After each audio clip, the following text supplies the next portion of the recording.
Suite à la conférence de Maastricht, tenue en 1990 sur le mal développement de l'Afrique, le Bénin, à l'instar de plusieurs pays du continent, a entrepris l'exercice des études nationales de perspective à long terme, ce qui s'est soldé par l'adoption par le gouvernement béninois en 2000 des stratégies de développement à long terme, Vision Bénin 2025 à l'AFIA. Dans le souci d'une meilleure appropriation de la culture du développement prospectif, et 14 ans après, l'université d'Abomey-Calavi, sous l'égide du professeur titulaire Albert Tingbe Azalou, a introduit dans ses enseignements la formation des spécialistes et des docteurs en études prospectives et développement. La prospective, c'est une science qui permet à l'homme d'explorer ses futurs possibles.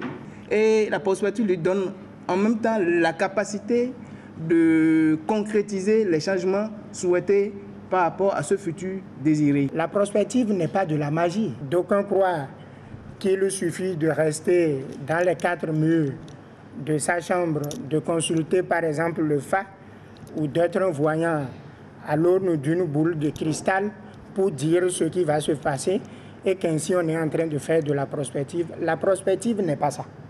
Elle est une science en bonne et due forme.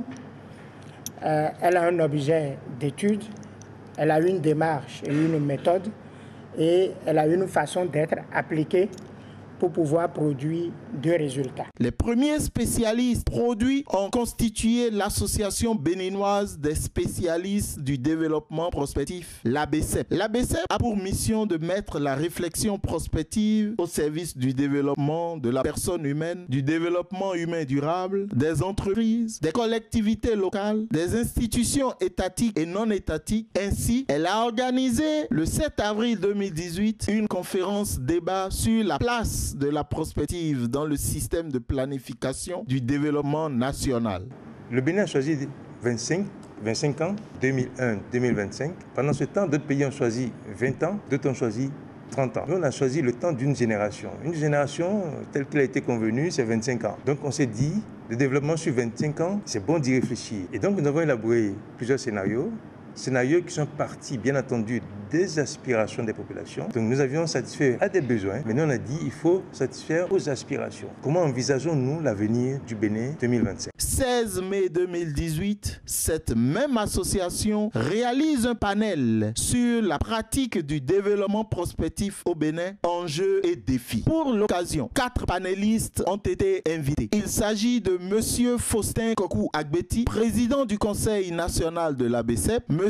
Maurice Gbemenou, spécialiste du développement prospectif, Dr Mathias Komlan-Pofaji, rapporteur du comité technique de pilotage de l'élaboration de la vision Bénin 2025 à l'AFIA, et enfin Dr Tchefa Aimé, socio-anthropologue, spécialiste en gestion des projets de développement. Quand les ménages, les individus vont développer la pratique, cela pourrait donc s'étendre à tout l'environnement immédiat, au niveau de l'arrondissement, au niveau donc de la commune, au niveau des départements et pourquoi pas au niveau donc du pays. Donc je pense que c'est l'association maintenant qui a ce défi à relever de pouvoir identifier les thématiques et disons de société, les thématiques pertinentes et de faire des réflexions que nous allons certainement soumettre à nos professeurs et organiser des cafés philo, organiser donc des colloques scientifiques pour ouvrir en réalité les jeux donc à nos dirigeants. Devant un parterre, près d'une centaine de spécialistes en prospective, le débat a tourné autour de la pratique du développement prospectif au Bénin, enjeux et défis, sous la supervision attentive du professeur Albert Tingbe Azalou. La prospective, c'est nous tous, et la prospective, c'est la vie. Et la prospective, en tant que diplôme, vient de façon subordonnée. Parce qu'aujourd'hui, où nous devons enseigner autrement, tout ce que nous disons dans les amphis, c'est d'abord pour mieux vivre. Or, généralement, nous pensons que c'est d'abord pour le diplôme. Et c'est ça qui nous égare un peu souvent. Parce qu'aujourd'hui, l'enseignement prend en compte la vie. Grand maître du développement prospectif au Bénin et grand théoricien du développement prospectif au Bénin. L'avenir est à nous et tout dépend de nous. Merci beaucoup.